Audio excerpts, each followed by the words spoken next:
Alhamdulillah Rabbil Alameen. You're watching Guidance TV, coming to you live all the way from right here in Memphis, Tennessee. Yeah. Thought I heard a hallelujah. Yeah. I know where we are. Actually, Memphis has been labeled as the buckle on the Bible belt. Did you know that? This is the buckle on the Bible. Where'd this come from? No. It's okay. I'll take it in the bottle. Okay. Yeah. You know what? I'm going to tell you something. The sea in the water thing, I'm going to tell you something. The other night, somebody brought me a bottle of water. And I said, oh, thank you very much, because I like good water, to drink water that you know you're sure of. And I looked on it, and it's from the same neighborhood where I live, and we never drink the water there. I said, are you joking, right? This is the same place in California where I live. No way. Anyway, alhamdulillah rabbil alameen. This brings us to one of our topics that we're talking about people being worried about what they drink, what they eat, and now even who you shake hands with. Because, excuse me. So don't worry about it. Whoa. What does it mean? You already got it, right? Everybody got it. But it's not really a joke, is it? It's not funny. But most of you, I don't think you need to worry, because I think I'm like the oldest guy here, and they said that mostly it just happens to old people that are infirm. So if there's one in the room, yeah, right. Anyhow, so did you know that there is something in Islam for this? If I got it on my phone. There is a dua that the Prophet used to say for exactly this. Would anybody like to know what it is? Anybody like to know? Yeah? The problem, I forgot my glasses again. I can't read it. I can't see it. Huh? Is it outside on the table? No, it's in my house in California. We'll wait. Alhamdulillah. So, yeah. Maybe I can make it bigger. I think you can do that with this phone, right? Let me see. Oh, yeah. I can make it bigger. It's a dua that you make seeking refuge with Allah from skin disease, all right? And I had a reaction to roses one time. Insanity, you watch the program and you can figure that one out. Leprosy, and all major illnesses. This is a dua for all of this, in one dua. This is from the Prophet ﷺ. It said, Allahumma inni a'udhu bika min al-barasi wal jununi wal juthami wa min sayyi'al asqam. Did I get it right? How many know this one? Yeah. How close was I? 50-50? Yeah. More than 50-50? Subhanallah. All right. With no glasses? That's pretty cool. So this dua, if a person is having iman in Allah, and he's making this dua, this is seeking refuge with Allah, the creator of the universe. And I've talked to doctors. Maybe, do we have any doctors here tonight? Any medical, in the medical profession? Let's do that. Okay? All right. So any doctor who's been doctoring for a while, you can ask him, did you ever see anything that was really strange? And even before you say what you mean by strange, he'll say, yeah. Yeah. Seems strange things. Like a patient who has nothing wrong with them. You checked them out, they're good to go, and then they get real sick or die the very next day. That can happen. And I'm not talking about in a car wreck, just so-called natural causes. Also, somebody could be diagnosed with some real horrible thing, and then a few months later they come back and there's no trace of it. Then you start suspecting that maybe somebody made a mistake in the lab. Maybe they mixed up somebody else's report or whatever. Could be, But actually, in the reality of things, everything is really up to Allah. Is that right? And I've had medical doctors from the Arab countries especially, but from everywhere, Muslims, who, when they tell you, take this medicine, and inshallah, it will help. But they like to say inshallah. Oh, thank you so much. Thank you so much.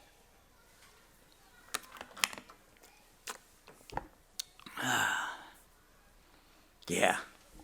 Alhamdulillah. I just remembered something. You can say Bismillah under your breath. Just you don't even have to move your lips when you eat or drink. So my little daughter, when we were first coming into Islam, she was new to everything, just like I was, but she was little. So one time, we're eating. She said, Daddy, did you say Bismillah? I said, yeah. I didn't hear you, so I said, Bismillah. She said, yeah, but you're already eating, so now you have to say Bismillahi wa akiru.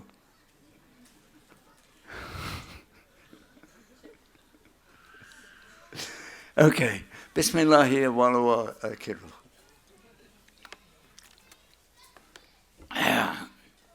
It is good for us to set the example, though, for our children if we're going to be an example for them. Set the example, mashallah. We've been talking now about a couple of things. Before we started the program up, I was telling the brothers and sisters here about an ayah in the Quran, actually a surah in the Quran, and a hadith of the Prophet sallallahu alaihi wasallam. The surah is called Surah Ikhlas. And it goes like this. A'udhu billahi minash shaitanir rajeem. Bismillahir rahmanir rahim. Qul huwa Allahu ahad. Allahu samad. Lam yalid wa lam yulad wa lam yakul lahu kufuwan ahad. The meaning of it, plus or minus in English, this is really about monotheism or tawheed in the Arabic language, because it's featuring exactly who God is and who He isn't. It's saying, say. The first word is say. Now we find this in the Bible. In the book of Jeremiah, there are a number of the verses that start out, say, S-A-Y, just like that. So this is for anybody who doesn't know much about Islam, and you hear this and you say, why does it say kul? Well, it's coming from the same God, all right? And by the way, He didn't take my permission to send it, so I don't know. All right, let's leave it at that. Anyway, it says, kul, hu Allahu ahad. Say He is Allah. Ahad. Now what is ahad? That's why I said monotheism. Mono meaning one. Mono is one. A monolithic means something is one by itself. Or a monoline. If you're using for fishing, it's just like one line, mono.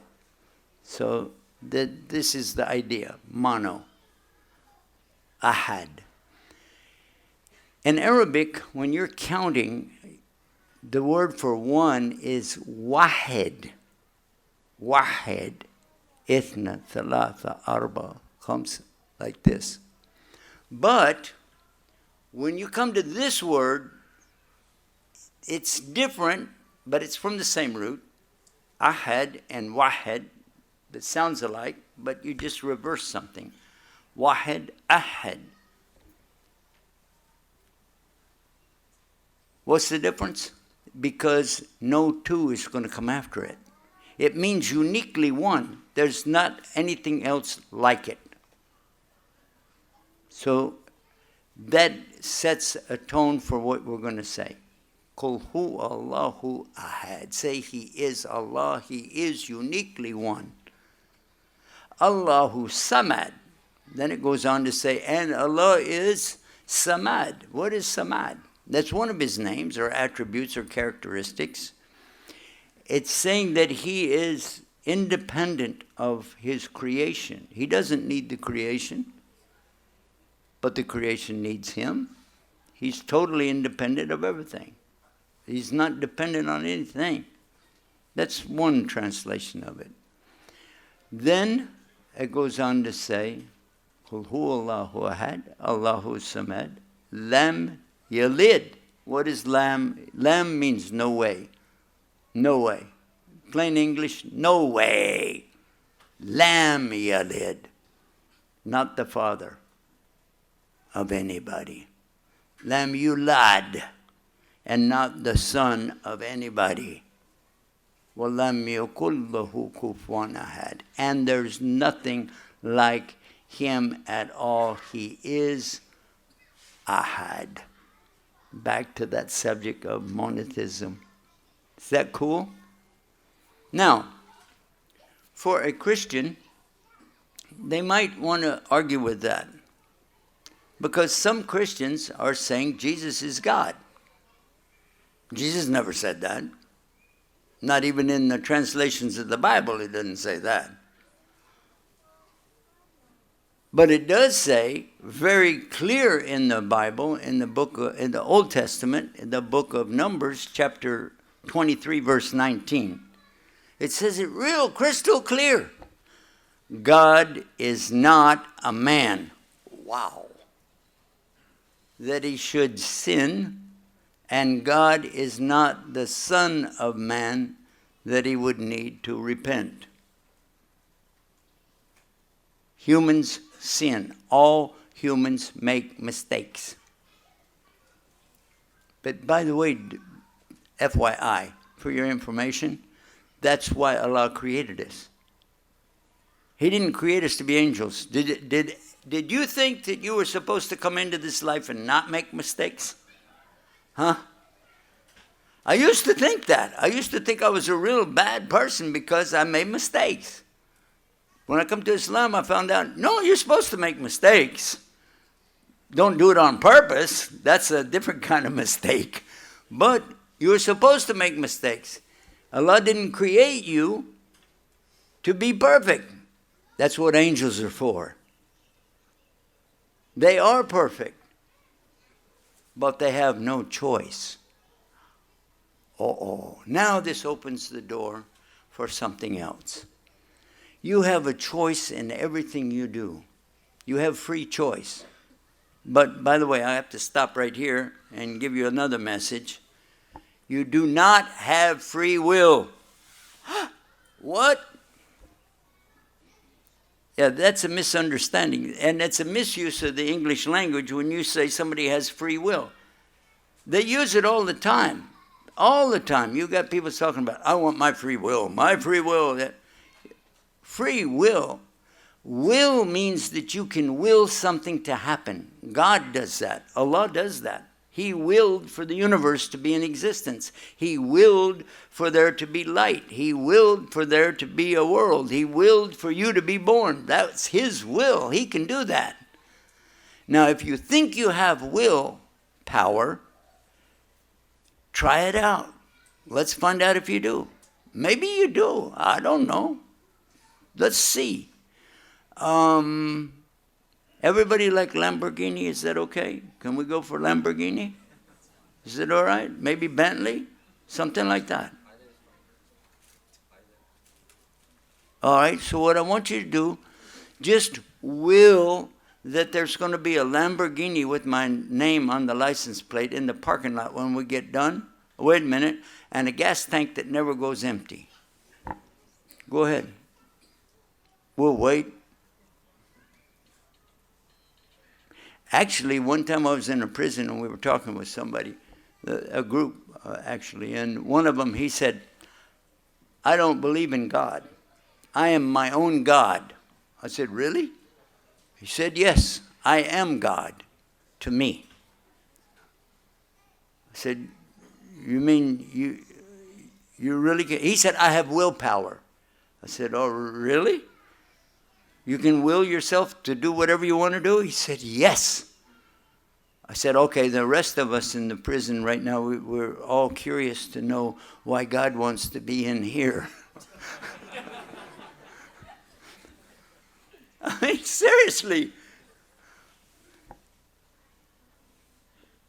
Willpower is exclusive only for the one who has will, and that's Allah.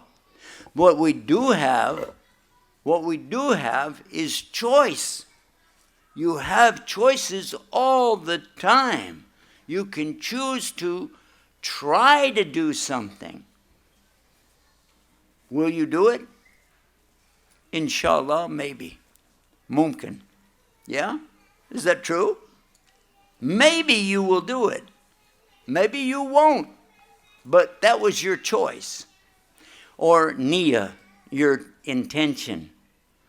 So once we understand this, now we're beginning to get the idea behind God and us. There is a difference. We are not gods. We are not. We were created by God. And Allah created all of us in the perfect way that He wanted us to be created. And when we were born, we had the best relationship with Him. Innocent. Innocent. Aslama in Arabic.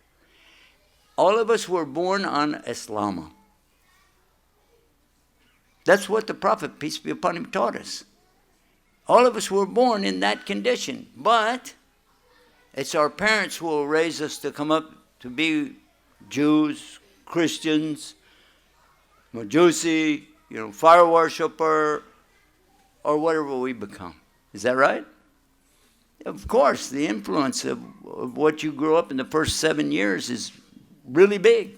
The Catholic Church used to say this about converts and raising the children up. They said, get them before they're 7, before they're 8, before it's too late. Because the magic number 7 right there, they want to get, because by 7 years old, you pretty much got the direction you're going to go in your life. Get them before they're 8, before it's too late. That's what they used to say. Anyway, to come back to the subject, choice. You have choices. Do you know what my choices are going to be? No, of course not. Do I know what your choices are going to be? No, of course not. Nobody knows anybody else's real choices.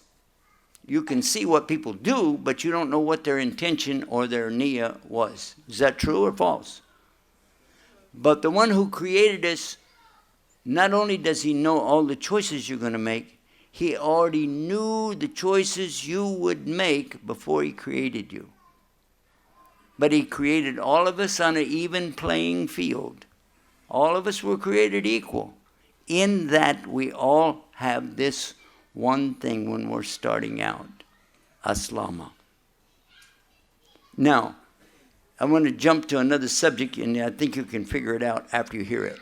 Suppose somebody goes into court, and he has a lawyer with him. And the lawyer is going to defend this person against some charges. And now the judge has heard everything, and he's going, it sounds like this guy's pretty bad. The lawyer stands up and he said, and I want you to finish the statement for me, okay? No, Your Honor, my client is as innocent as a newborn baby. Exactly. Now, there's a problem with this.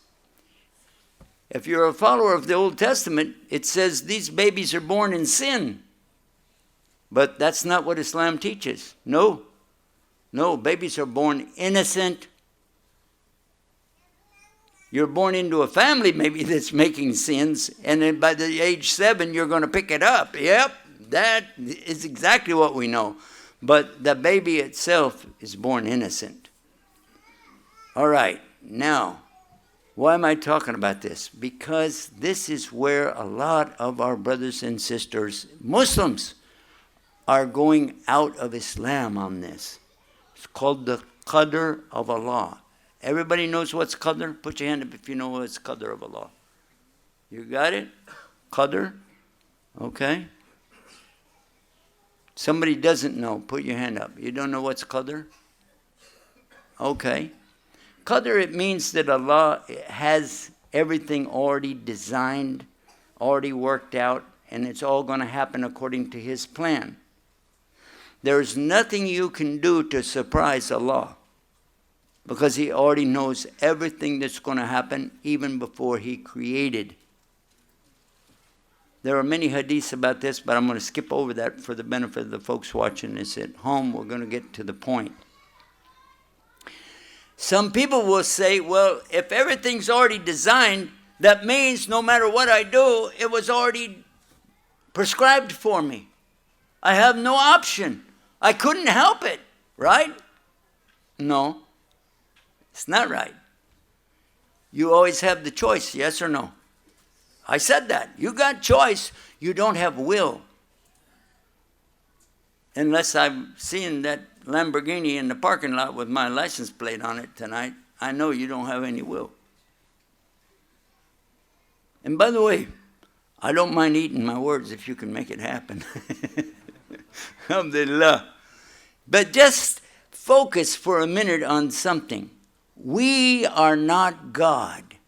So you and I, we can't even begin to comprehend the mentality. You're trying to put something like put an ocean in a thimble. You can't. That's crazy. And Allah subhanahu wa ta'ala has all of this all planned out. He could have created us and just put us, as soon as He created us, He knew right away, this group is destined for hellfire. And this group is destined for paradise. He could have done that. It would be so easy. And no fault of His. But the ones in the paradise would be saying, I must be here because I deserve it. Huh? Yeah, I'm pretty cool. Look at me, I'm in paradise.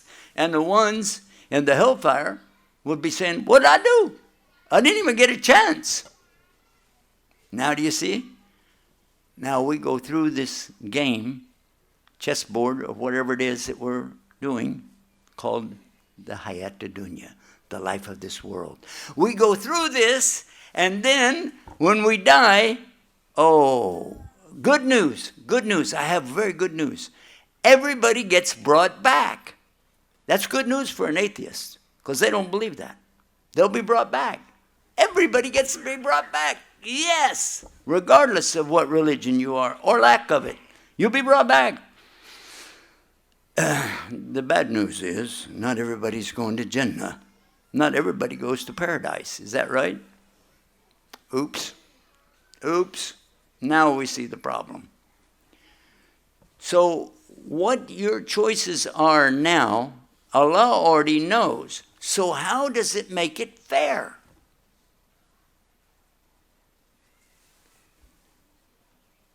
Do you know what's going to happen?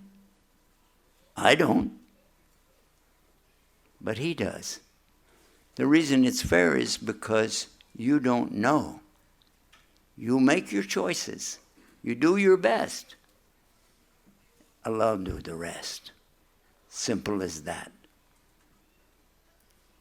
We're going to take a short break. We're going to be right back right after this. But I want everybody to stay exactly where you are, especially at home. Watch this. It's coming up right now. It's not a commercial. We don't do commercials, but we got something we want to show you. So watch. Stay there. Stay guided with Guidance TV. Clear. Thank you. 40 seconds. Our viewership has increased almost double in the last year and a half. And it keeps increasing on a daily basis. We've seen just in this 2020 already an increase of about 20 to 25% across the board. And that's amazing considering that we have constantly around 1 million viewers just on social media before we even talk about the satellite. Satellite covers all of Canada, all the United States, Hawaii, Alaska, even Bermuda, and parts of the Caribbean, and even a part of the northern Mexico. Is that cool? Yeah. So when we go back on, I should say something in Spanish, right? My Tex-Mex went on by. Mixed together, right? It's a good chance for me to do this.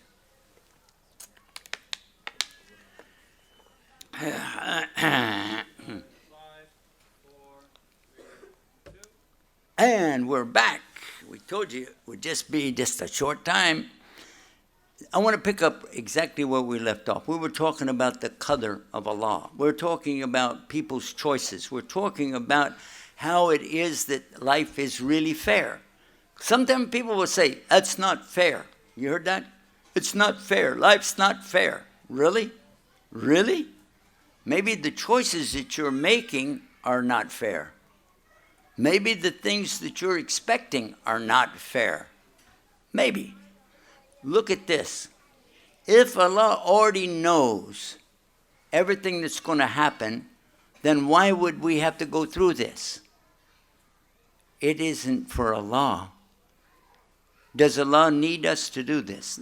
One of the big mistakes is to think that God needs us, that He needs our love, that He needs our obedience, that He has no needs. We already determined that with the first part of the surah that we read. Samad, He has no needs. He doesn't need anything from any of us. If all of us came together, you know the hadith, if all the humans and jinn came together and try to benefit Allah, it won't help. It won't make a difference to Him. And if all the humans and all of the jinn come together to try to take away something, it won't take anything away from Allah. Nothing. So understand that you're only here in this life so that on the day of judgment you have no excuse. Now, what about that? I think like this. My mother taught the retarded children. That's what she did. So I saw a lot of these kids that can't really think straight. They can't. They don't have the IQ for it. They don't have the makeup for it. So I asked about that. They said this is mentioned in Hadith, that those who are not able to comprehend, they'll only be asked what they could understand. Have you ever noticed, by the way, I don't know if you had an experience with special needs children, but some of them are very, very simple, very easy to love and easy to be loving. Very simple. Because they don't have this complicated idea of what I'm going to get out of this dunya. So let's wrap this up, and I'm going to tell you about the hadith. The qadr of Allah, simply put, is Allah already knows the choices you make. So how is it fair? Because you don't. You don't know what choices you will make. You don't know what's going to happen. But he does. Because he knows what's going to happen, he knows the choices you're going to make, so you're already destined for wherever you're going to go. Now, you could be on a path to go one way, really bad, but wake up and then decide, you know what, I need to change, and you will change that destiny, because that really wasn't going to be your destiny anyway. Because Allah knew you would change and that you would do the good things, hopefully, and be a true believer. So that's the understanding of the Qadr. And the Prophet ﷺ, he said in the last days that this is the problem Muslims would have over the Qadr. And we have seen it. I've seen Muslims actually argue about this, and they don't believe in it. Even some people calling to Islam saying that Allah doesn't know what's going to happen. What? His name is Al-Alim. Hello? That means he is the knowledge. It doesn't mean he has knowledge. He is the knowledge. There's no knowledge in the whole universe except it come from the one who created it. يَعْلَمُ مَا بَيْنَ أَيْدِيهِمْ وَمَا خَلْفَهُمْ وَلَا يُحِيطُونَ بِشَيْءٍ مِّنْ عِلْمِهِ إِلَّا بِمَا شَاءَ. Wow. He said it clear. He has all knowledge of everything, and you don't have any knowledge except he gives it to you. Wow. So, yeah, he knows. Now, let's go to the second one. The second one was the hadith of the Prophet ﷺ, Ad-dunya sijnu mu'min wa jannatu kafir. Dunya. What is dunya? It's a word in Arabic that is very low and abased. It is like, let me put it to you in Tennessee terms, Texas terms, Tennessee terms, same thing. You were walking through a cow pasture, you know, and I looked down at my boot and I look at it, I say, oh man, I stepped in dunya. Yeah, you got that. Right. There you go. This is dunya. The hayat dunya. Hayat means life. The life of this world. Hayat dunya. And the Prophet ﷺ, he said, Ad-dunya sijnan. Mu'min. What is sijin? What is sijin? Prison, jail. What is mu'min? A believer. So this world that we live in is a prison to a true believer. What Jannah and paradise, al-kufar, to the disbeliever. The people who want to make this life that we're in a paradise are really the biggest suckers on the planet. Sucker! You know what's like a con man pulled a deal on you and at the end you got nothing? Now think about it just a second. Hold on. Anybody seen Graceland? You've been by Graceland. You know how big it is. It's nice. So you want a house like Graceland, okay? And it's got a big curved drive, and it's got a fountain in the front. The water's going all over the place. And you got a swimming pool in the back, tennis court over on the side. Yeah, you got it. That's it. This is your house here, all right? And maybe you got a Bentley or a Lamborghini in the front yard in that circle drive. Whoa, all right. Huh? And ladies, you got a man with a six-pack, and not one that he carried in from the store, but actually the stomach thing. Yeah? And you're like, that's cool. And guys, you got Dolly Parton for your wife, okay? This is your goal. This is your goal. I want. Actually, lusting for these things is exactly what the Bible tells us about, and the Quran tells us about, and the hadith of the Prophet ﷺ all saying the same thing. If you're going after this world, it's a big mistake. Prophet Muhammad ﷺ, he said, anything you have more than what you need for a day is excess. Have you got enough to feed yourself for a day? Alhamdulillah. You got it? You got enough for today? Good to go. Everything you need for dunya is there. Is there anything in Islam said you have to have a PhD degree? No.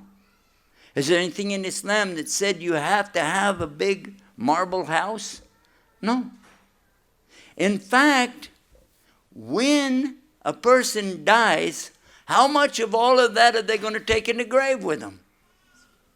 Now, some people in Texas, I don't know about Tennessee, but some people in Texas, they wanted to be buried with their favorite car. They did. No, they put the car down in the... Can you imagine that poor guy in there when he finds out, oh my God, why did I do all this? This doesn't work. All of the things that you're working for, this 501, 401K, 401K. You can tell I don't have one, right? 401K, bank accounts, stocks, investments. I got this, I got that. I'm not saying you shouldn't work and do things, but be sure what your niyyah is for. Because if it's just you piling it up, I need that. What is that? What is it? This is a good example right here. I didn't plan this, but this is a good example of what I'm talking about. How many do you need? How many do you need? One. The only reason you'd have more than one is if it runs out of ink. Is that right? Now, we're maybe like this in front of Allah. We have a purpose. You have a purpose. And the Quran tells us the purpose that you have. What is our purpose? وَمَا خَلَقْتُ الْجِنَّ وَالْإِنسِ إِلَّا لِيَعْبُدُونَ. Allah said it in Surah Al-Dariyat. That He only created us to worship Him alone. That's what we were created to do. Just worship God alone without any partners. That is the first commandment that we read in the book of Exodus in the Old Testament. I'm the Lord your God that brought you out of the land of Egypt in the house of bondage. You know no God beside me. Beside me there's no God. You shall have no other God beside me. And He said it 3 times like that. That's kind of clear, right? Is that what we have? Yeah, same thing. No God beside God. Now, you're created to worship something. All people are created to worship something. Did you know that? Oh, yeah. Even if they don't believe in God, they worship something. Have you ever seen people at a football game? They go crazy, paint themselves up, and go nuts, absolutely nuts. If you say something against their team, they're ready to kill you. Huh? Is that not worship? A team? You're all excited about that? No. To the extent that you're willing to go out and break somebody's head? Wow. But there are people that do that. There are people that are so in love with some of the created things that they go nuts over it. What we're talking about is very simply, are you worshiping something other than the Creator? Because He created a lot of things. He said, I created you and what you do. That's in the Quran. I created you and what you do.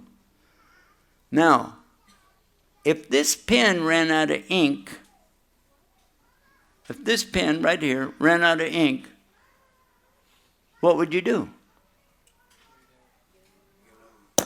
Throw it away. You don't need it. And Allah didn't even need us to start with. We determined that in the first part of this program. Allah doesn't need us anyway. So what if we don't do what we were created to do? Ooh. He tells us about these people. Now, you heard about nice people, right? This is a nice person. He's a good guy. He takes care of his neighbors. You know, even in my garbage can, he pulled my garbage can back out of the street. All of the things that we know about this guy is good stuff. But he doesn't believe in God. The Quran tells us clearly that the one who didn't believe in God on the day of judgment, that canceled all of his good deeds. And with that, I would like to encourage all of us to stay tuned right here to find out more about Islam, Muslims, and what you need to do, what you don't need to do. Stay tuned, stay guided with Guidance TV. Alhamdulillah Rabbil Alameen. So our program is not over here with us, it's just over there. I wanted to be sure that we understood that of the things that we have in this world have no real value to us in the grave, except for three. Except for three. And this was from the Prophet Muhammad sallallahu alaihi wasallam. He said there are only three things that continue in the grave. Has anybody heard this hadith before? What's the first one? Huh? Sadaqah Jariyah. All right. Somebody following along after you're gone of something you set up for teaching or learning, etc. And the third one, a righteous child is making dua for you. Now, based on what I just said, would you like to have one of those three going on for you in the grave? Are you willing to give a gallon of gas for it? 1 gallon of gas. Would you do that? Who would do that for one of those? Well, we have a special tonight. You can get all three of those for 1 gallon of gas, $2 a day, to sponsor a child who is needing education, who is an orphan. And by the way, there's another hadith of the Prophet ﷺ. He said, the one who takes care of the orphan is like this with me in Jannah. And this is the program we have, Mercy Without Limits. And to tell us more about it, we have Muhammad Hassan. Sheikh, do your thing. Assalamu alaikum wa rahmatullahi wa barakatuh. Subhanakallah. Inshallah, we're going to have a question and answer. We're going to have a question and answer session after I finish my 6 minutes presentation. أحمد الله حمد عباده الذاكرين وأصلي وأسلم على خير المرسلين اللهم صل وسلم وبارك على سيدنا محمد وعلى آله وأصحابه والتابعين وتابعي التابعين بإحسان إلى يوم الدين اللهم اجعل تجمعنا هذا تجمعا مرحوما واجعل تفرقنا من بعده تفرقا معصوما ولا تجعل فينا أو غائب عنا شقيا أو محروما. My dear brothers and sisters in Islam, السلام عليكم ورحمة الله وبركاته. My name is Muhammad Hassan. I work with this organization, Mercy Without Limits. We are not new in the field. Alhamdulillah Rabbil Alameen, we've been around for the last 7 years. We have 8 offices around the world, 1 in Turkey, in Syria, in Iraq, Jordan, Bangladesh, Sierra Leone, Ghana, and Lebanon. When we decided to help people out, subhanallah Rabbil Alameen, we have created many programs, but we focus only on one program, which is orphans. And the reason for that, because those children that they're supposed to grow up with safety, with family, with future. Those children that they found themselves in the middle of conflict and they don't know why they became orphaned. They do not know why they became in the middle of this conflict. Some of them, or many of them, they don't know how to read or write. Many of them, they don't know how or what looks like to sit in a classroom in a school. Alhamdulillah Rabbil Alameen, Mercy Without Limits, when we decided to take care of the orphans, each single orphan will get 7 programs, not just food and shelter. No. Food, shelter, and clothes, this is given. We have something called psychological care. Because those children that, especially that they were born in the last 5 years, they have seen more death than life. We have education Subhana Rabbil Alameen. Imagine 10, 15 years from now, if we did not educate our orphans today, what kind of ummah we going to have? We have something called physical, as we do in here, twice a year, unless the kid need to be seen by a doctor. And the last one, which is mother education. We show the mother how can she take care of her orphans. All of these programs just cost $60 a month for 12 months. Subhana Rabbil Alameen. If we are talking about this life, as the Sheikh was talking, what $60 can be used for in this life? Maybe you can buy some groceries for $60. Maybe you can put some gas in your car for $60. But Subhana Rabbil Alameen, what's in it for you if you decide to sponsor one orphan? Number one, you get al-rahmah, al-maghfirah, the blessings, the forgiveness of Allah subhanahu wa ta'ala. Number two, inshallah, you're going to be the companion of Rasulullah sallallahu alayhi wa sallam in Al-Jannah, as the Sheikh said, أَنَا وَكَافِلِ الْيَتِيمِ كَهَتَيْنِ. This is the qawl of Rasulullah sallallahu alayhi wa sallam. The one who sponsored the yatim, the orphan, will be my companion in Al-Jannah like that. Also, you're going to get a report. Everything you need to know about the boy or the girl. You have the choice of choosing a boy or a girl to sponsor. Also, you have the choice to sponsor a certain orphan from certain country. Alhamdulillah Rabbil Alameen. You get to know everything you need to know about your orphan. Not just that. We facilitate for you, if you want to, a phone call through Skype to talk to this orphan that you have sponsored. Not just that, if you happen that you are traveling to one of these countries that I just mentioned, we'll facilitate for you to meet face to face with the orphan that you sponsor. Because it's not only about money, my dear brother and sister in Islam. I'm not here today to just encourage you to pay $60 a month to sponsor an orphan. No. These orphans, subhana Rabbil Alameen, they need to feel warm. They need to know that someone is taking care of them. Subhanallah Rabbil Alameen. Yani, imagine if I die today, I want my Muslim community to take care of my children. It's not just about money. So I'm going to take only 3 minutes out of your time. Is there anyone, inshallah Rabbil Alameen, tonight willing to sponsor maybe 3 orphans, inshallah? Bismillah. 3 orphans. Allahu Akbar. Takbir. Takbir. Brothers and sisters, I'm from Dallas, Texas, and when we say takbir, the neighbor called 911 for us. Takbir! Our first sponsor tonight is a sister, alhamdulillah Rabbil Alameen. Can I have someone pass this over there, inshallah? Can I get one? Come on, habibi, come on. Ta'ala. Can you give those back to the sister, inshallah Rabbil Alameen?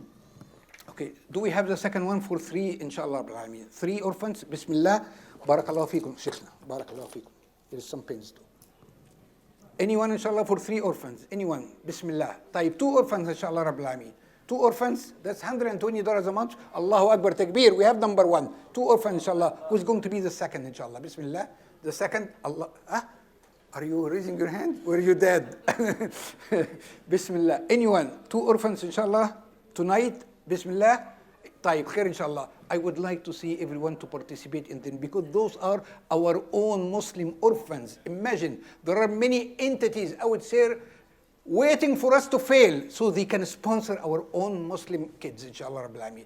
1 child, inshallah, for 12 months, $60 a month, inshallah. Bismillah. Who's going to be number 1? Bismillah. Allahu Akbar. Number 1. We have number 2. How about those?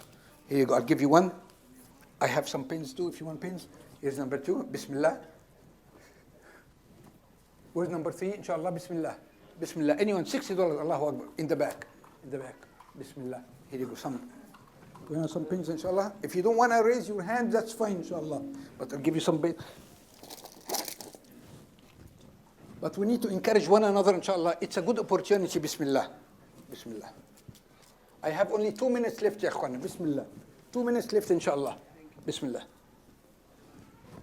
And do not wait till Ramadan. If you wanna, we can start charging your card in Ramadan, but do not wait till Ramadan to sponsor someone or to donate, because we don't know whether we're going to be here in Ramadan or not.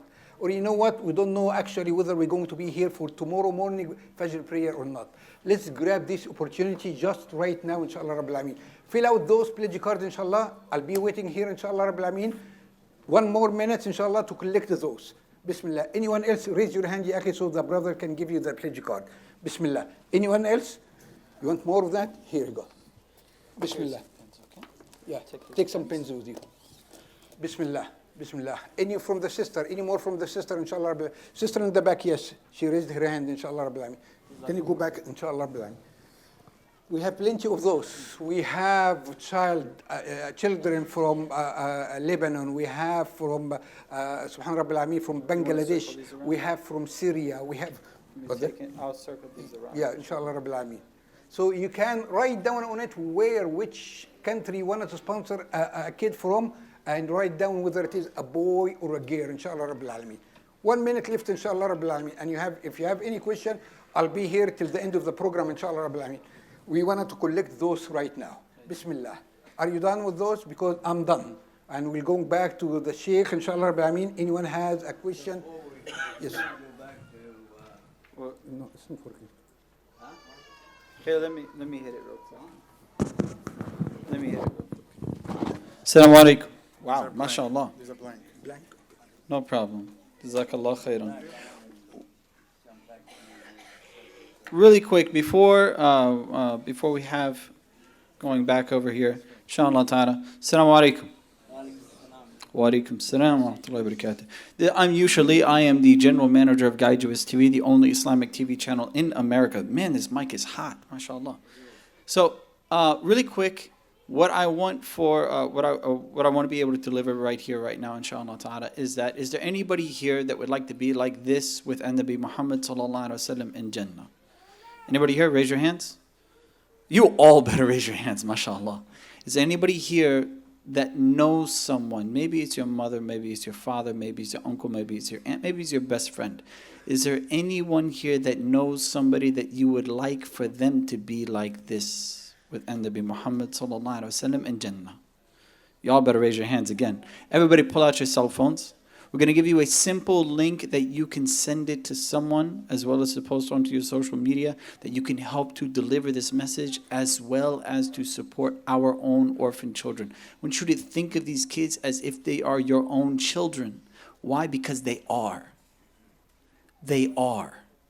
All the times you guys see on social media about GoFundMes and whatnot like that, help with my kids. Imagine that it's your children.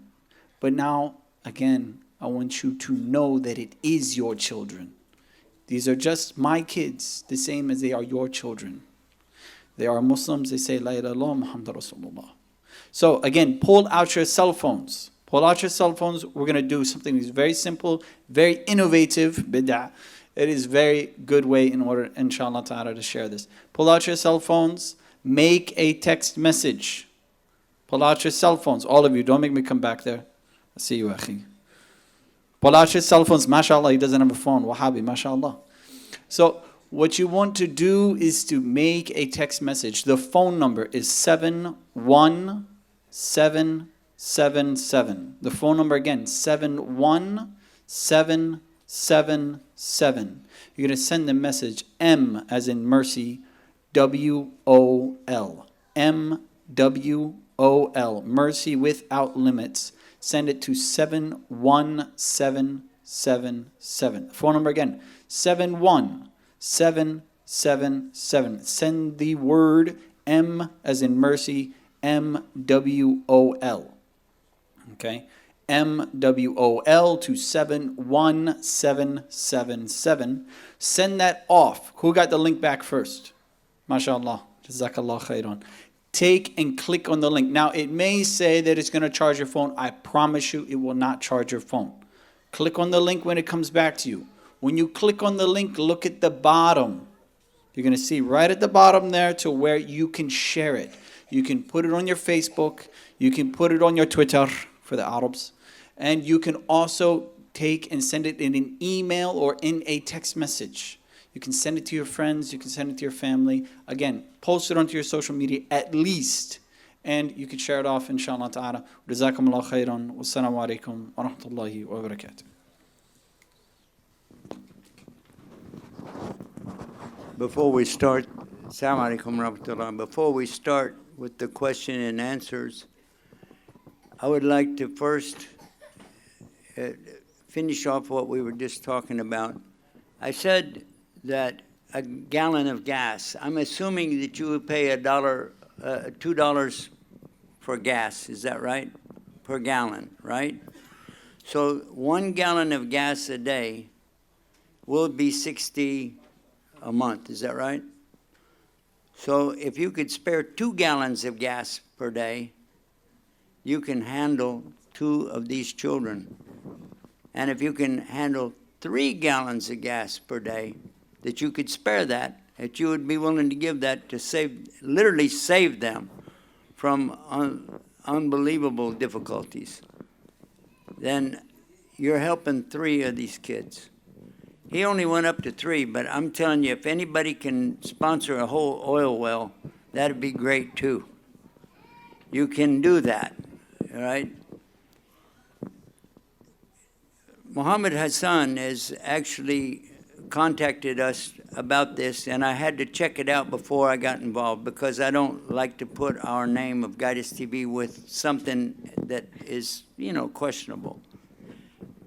And I was very impressed with the work and also impressed with this. My wife and I have been sponsoring these kids for a while. And you see this thing right here. It has a picture of the child on it. Well, after you get going with it, you'll get a whole thing that comes in the mail from the child, and you actually will have them write to you. If they're old enough to write, they might be writing in Arabic, especially the ones that are in Turkey. So if you know Arabic, you're okay. But if you don't, you'll have to get somebody to help you translate it, and also to be able to write back to them. This makes a huge difference in their life.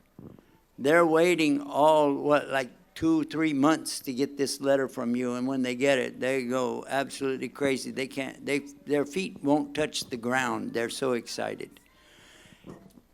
And you bring that kind of happiness in there, not just by the money, because they don't even know about the money. They don't think about that. They know that somebody cares about them. If you were in that condition yourself, feeling it, you would know exactly what I'm saying. And then we'll go back to what I told you about the wealth of this world and what is it really worth. So don't let this chance get by you. Now, he's still walking around here, so if you would like to do something, maybe you just want to do something one time, he's got a box there. You can put something in it, and as he passes by, you need to go slower, and you need to look in their faces and go like this, like that. Yeah. Come on. Get with the program, man. Anybody else want to do something tonight? Just put your hand up. He can pass by over there, and you can do it. MashaAllah. All right. Now, how many of you have a car? Anybody has a car? You have a car? Does it have bumpers? Some countries don't allow bumper stickers. Did you know that? I was shocked because from Texas, that's how we hold our bumper on, actually, is with bumper stickers. We have this one for Guidance TV. It says, worship the Creator, not the creation. Worship the Creator, not the creation. Simple as that. That sums up the whole talk that I was given tonight. So much so, there was a brother that he has, I think it's a Lamborghini or one of these kind of cars. Anyway, he put this in the back window of the car because he wanted to wait till it got washed to put it on the car. And a man passed by and he saw this, worship the Creator, not the creation. He started asking him questions. He said, what does this mean? So he started talking to him about Islam, what it means. Islam is the surrender to God on His terms. That's what it means. He said, really? Next thing you know, they're calling me. And I go up there. It was in New York, upstate New York. Within 20 minutes, the man accepted Islam. And guess what? The next day, he sent a text message. He said, this is the best day of my life. And it all came from a piece of paper. Many people see these. Many people see these. And maybe you don't know it, and they don't even remember, but they start worshiping God without partners. not praying to Muhammad, not praying to Jesus, praying to the God that they prayed to. And that's Islam. As soon as somebody's praying directly to God, just like the prophets told them to do, they're hooked up. And it's up to Allah to guide them. Don't worry about that. They don't have to go through our websites. They don't have to read any certain book. They don't even have to read the Quran. They don't. But they do have to do one thing. All of us have to do the one thing. We have to be sincere with our Creator. If we're not, all the reading, all the thinking, all the actions, everything is worthless. So I just want to mention that. And we have some of these out there, and you don't have to buy them. I don't sell anything. You donate whatever you want to do to help us do more. And we use 100% of this, whatever is donated, for our efforts. That's as good as you can get. Alhamdulillah. All right, so we took a question last night, but the answer to it took so long that we didn't have time for any more questions. So if anybody would like to ask a question tonight, sisters, if you would like to ask a question, you can write it down and send it up, and we'll try our best to do that. If you can write it down, send it up. Or Mohammed, you're back there. If they tell you something, if the ladies have a question, if you can get that and relay it up to me.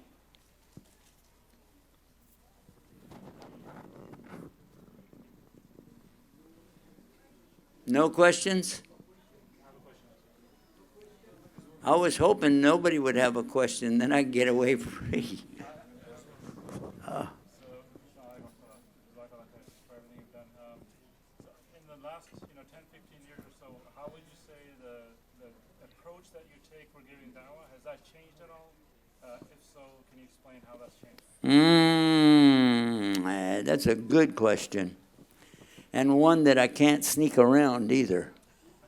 He's asking a question about Dawa. That's what we do. I gave up my business. My wife and I had a business in a plastics company. We gave it up because we has so much effort for this Dawa. It takes time.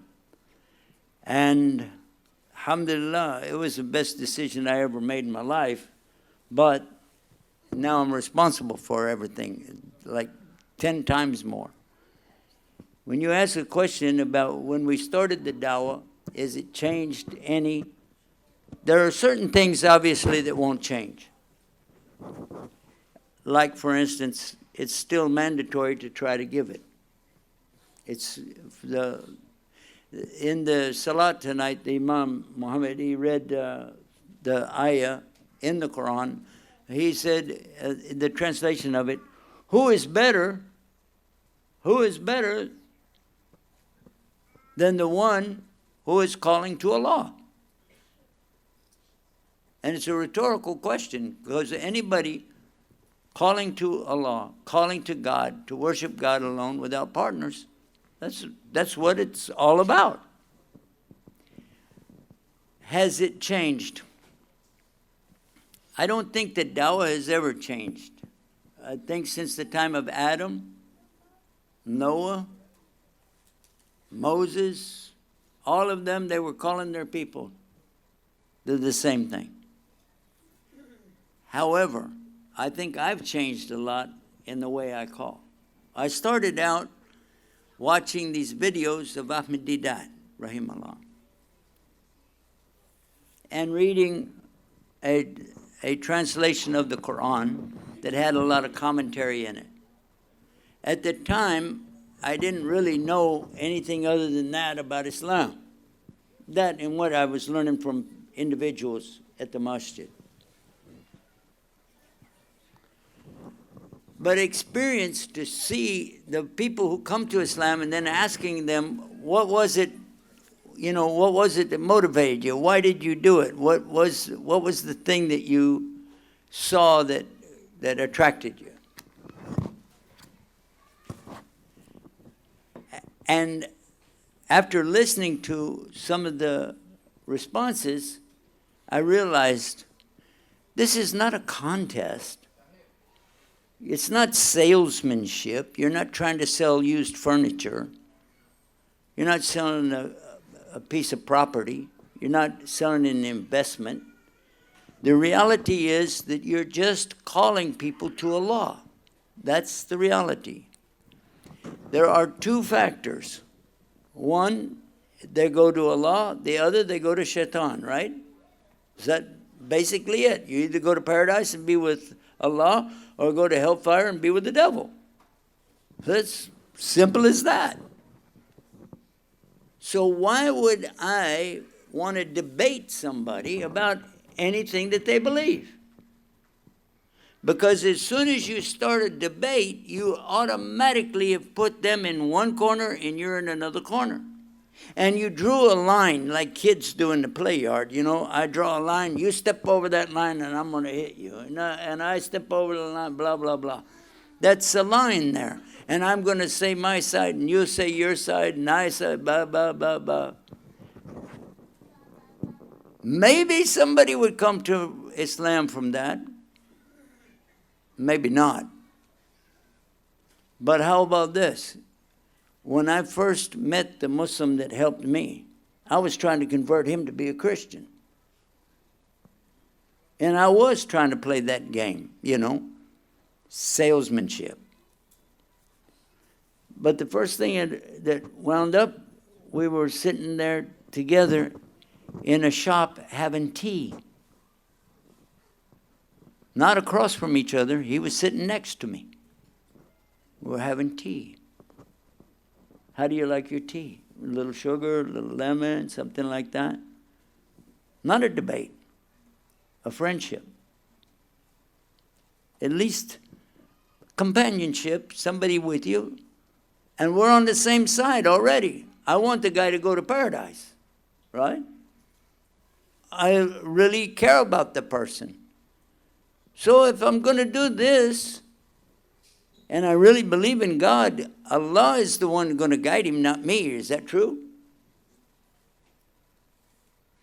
So what if I just gave somebody a bumper sticker and I never saw him again? What if I did that? If that's all I did and they came to Islam, would Allah know that? Would he record that? Yeah.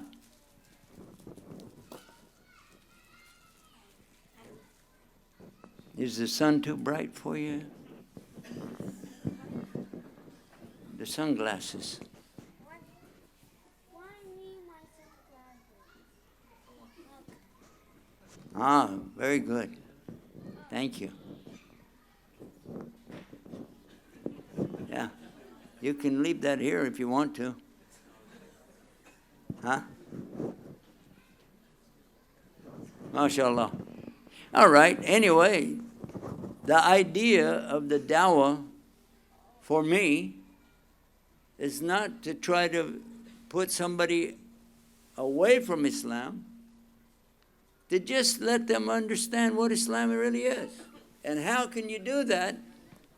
How could anybody do that if you're trying to make it like a competition? It's not a sport. Does that make sense?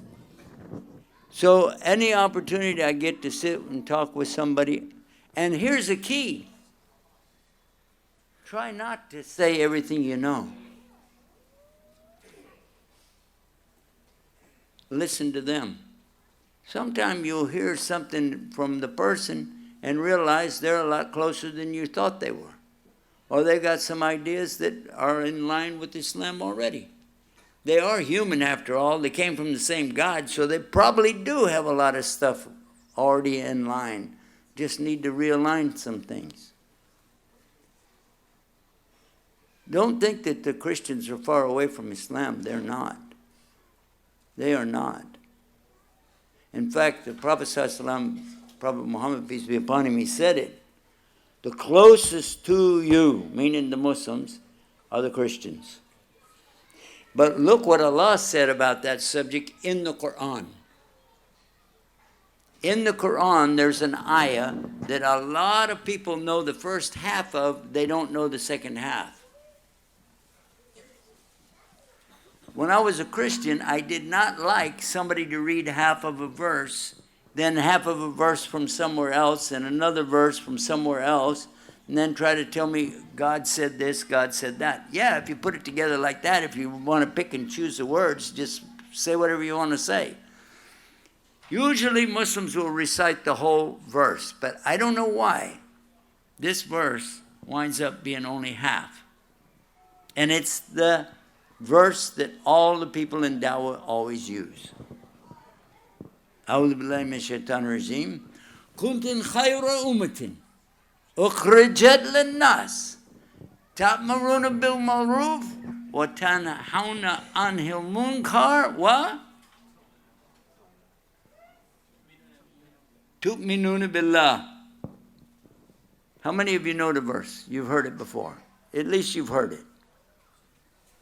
That's only half the verse. The translation said, "You are the best.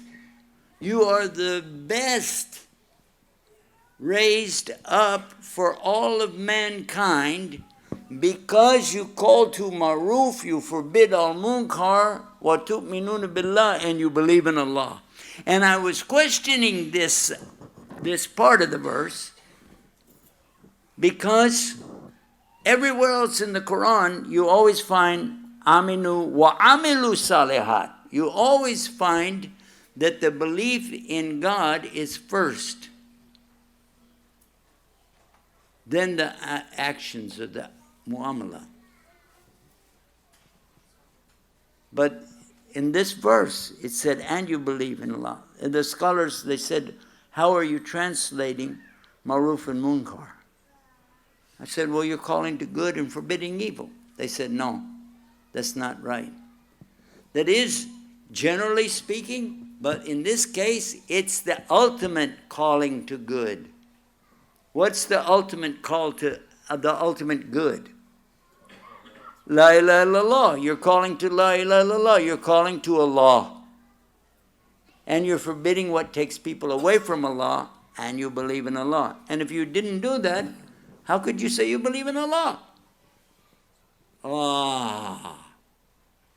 Now it makes sense. What's the rest of it?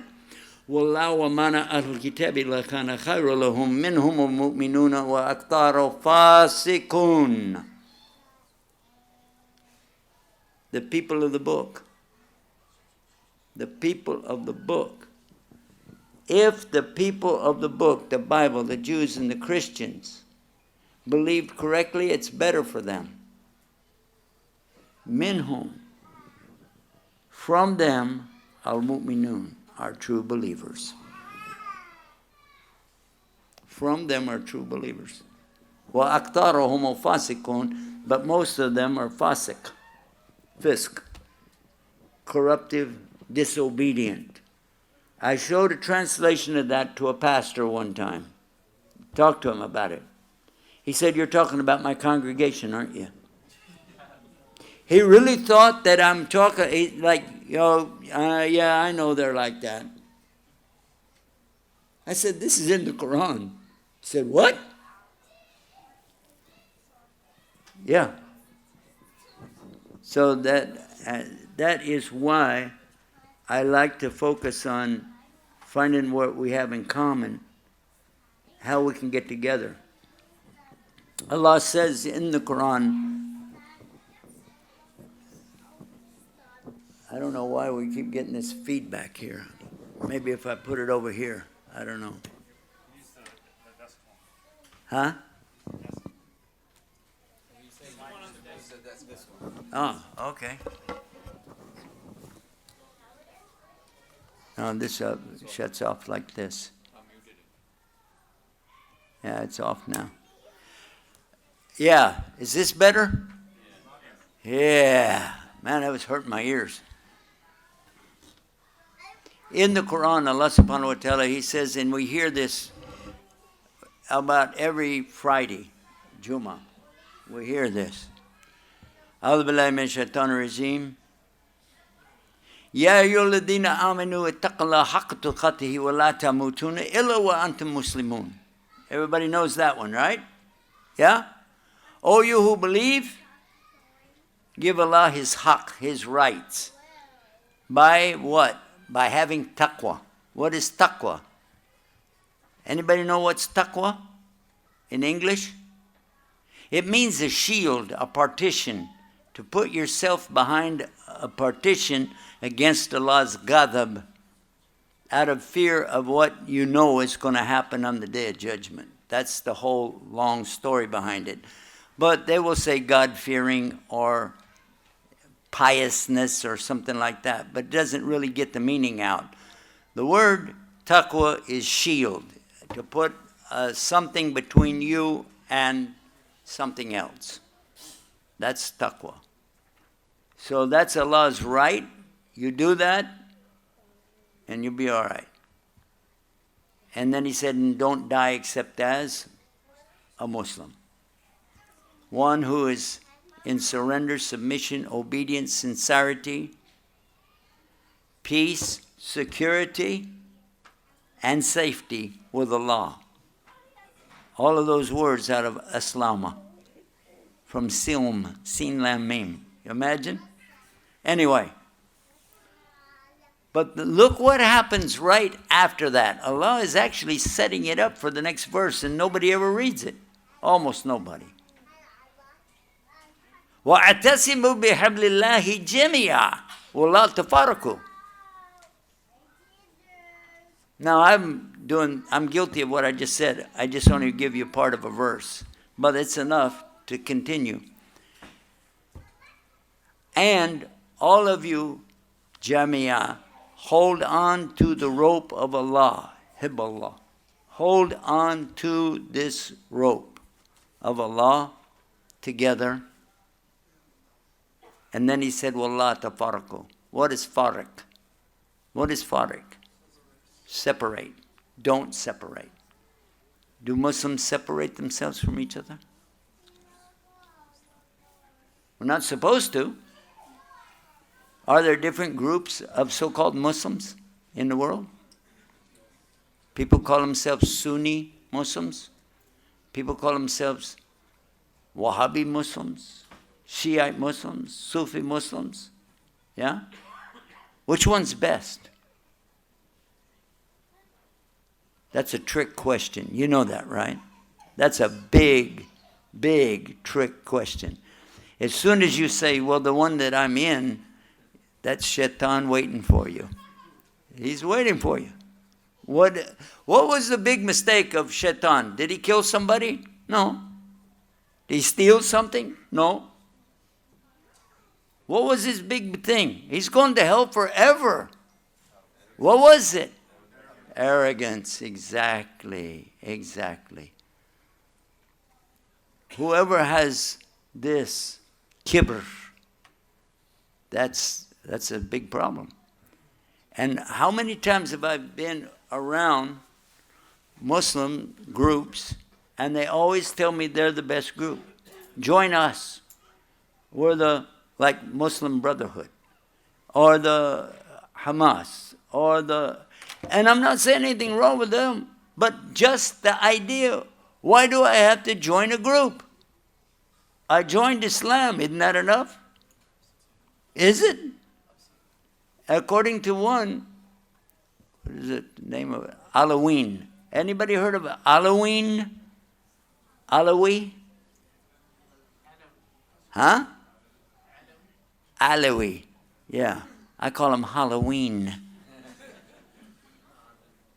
Because the examples that I met are really way out there. I met one, he said they don't have to pray. He told me that. We don't have to pray. And he also told me, you're not a real Muslim. I said, really?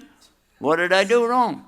He said, you have to be born a Muslim and your father has to call the adhan in one ear and the iqamah in the other ear. Really? He called me on the phone and was shouting at me one time and then he hung up.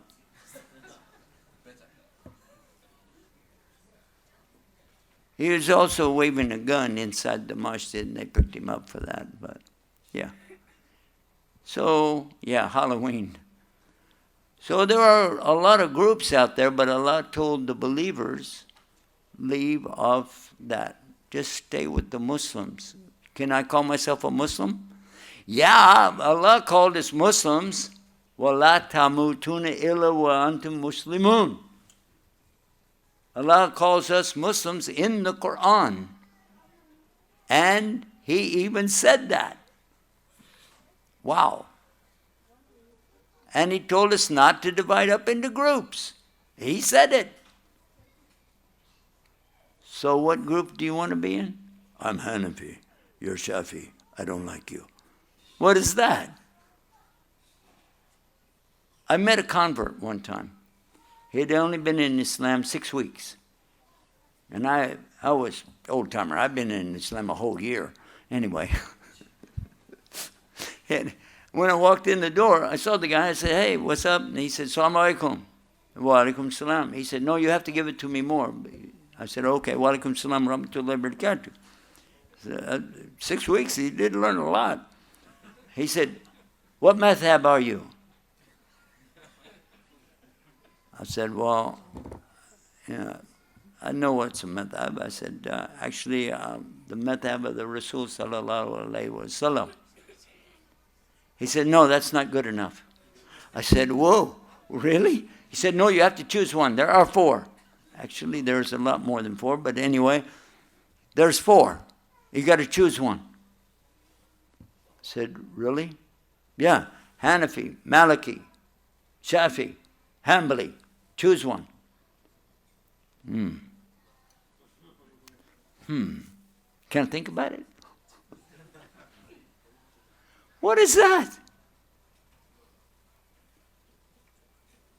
Actually, what did the Imams, Imam Abu Hanifa, Imam Malik, Imam Muhammad ibn Idris.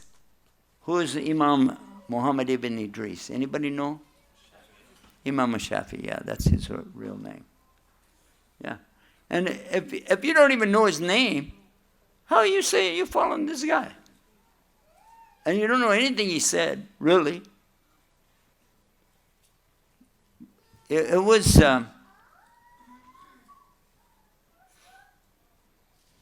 if I'm not mistaken, Nasruddin al-Albani, rahimahullah, is, yeah, that's where I got it from.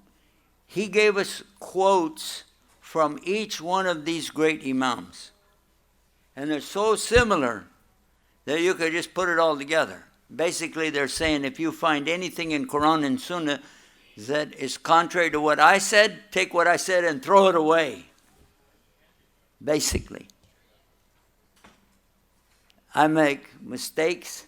Some days I'm right, some days I'm wrong. But that one, and that was Imam Malik, he's pointing over at the grave of the Prophet ﷺ. He said he didn't make any mistakes. So whatever he said, you take that. So I hope and pray that we will all stay on this deen, the deen of real Islam. Anybody else have a question? Say no. I told you say no. By the way, if you want to ask me a question, be sure I know the answer. It makes me look smart.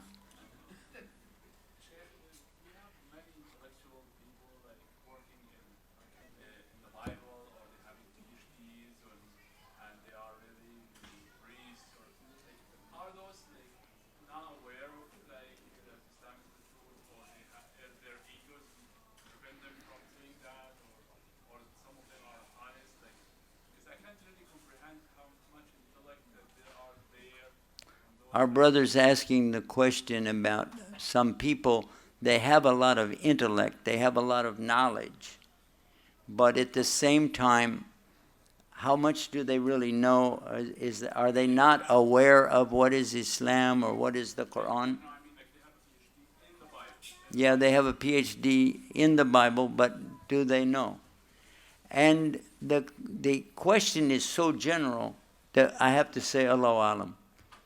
Because I don't know all of these people. And an individual, even if I know one individual, I would still have to assume some things about him. For instance, there's one that comes on television, And a lot of people watch him, and Muslims like to watch him too, out of Houston, Texas. His name is Joel Osteen. Anybody ever heard of Joel Osteen? Yeah. Do you know why you like to watch him? Huh? Because you keep waiting for him to say something that's going to really put him over. But at the end of every one of those, he makes sure to say, in the name of Jesus. Do you know he does that? Because he doesn't want to lose his Christian followers. They have taken him to task in the past because he didn't focus enough on who Jesus is. So I don't know what he knows. I do know that from the one who was with him. We gave Shahada to one of his close people. A bishop from the Christian church accepted Islam with us, named Micah, and he traveled with us for a while, and he shared with me about Joel Osteen and about his dad and about things that they do. Now, Joel Osteen was a cameraman for his father when his father was on Christian TV. And he knows a lot about framing shots. Now, we're just using this little simple operation here. But when you have cameramen that have the earpiece and they have a director, and the director's telling each one of the cameramen how to go in, get close, pull back, get a fuzzy shot, now get a clear shot.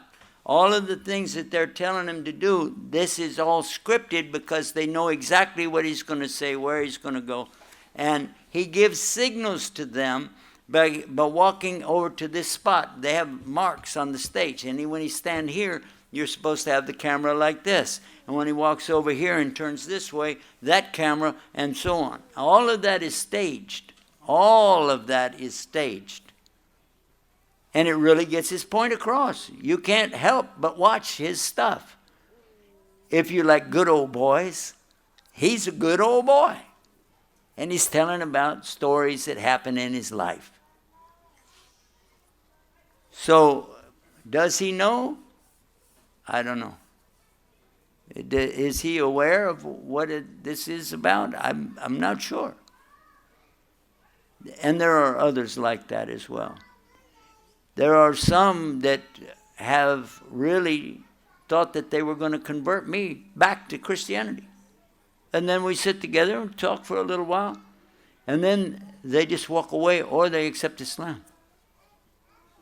But they know they don't want to get in a debate. What is there to debate really with a Christian anyway? Why? Why would you want to take somebody out of their religion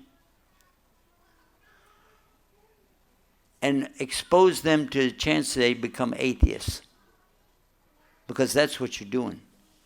Instead, let's help them get closer to Islam, and if you can't do that, leave them alone. Does that make sense or no?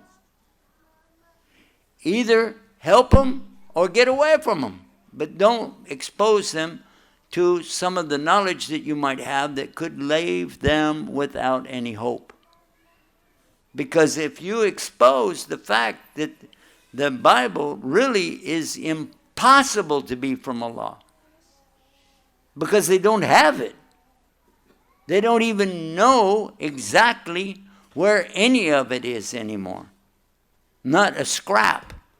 The smallest, the largest piece is a very small little piece that I saw in Manchester, England in a museum. And we took pictures of it and everything. But it's 2 centuries after Isa. 200 years later.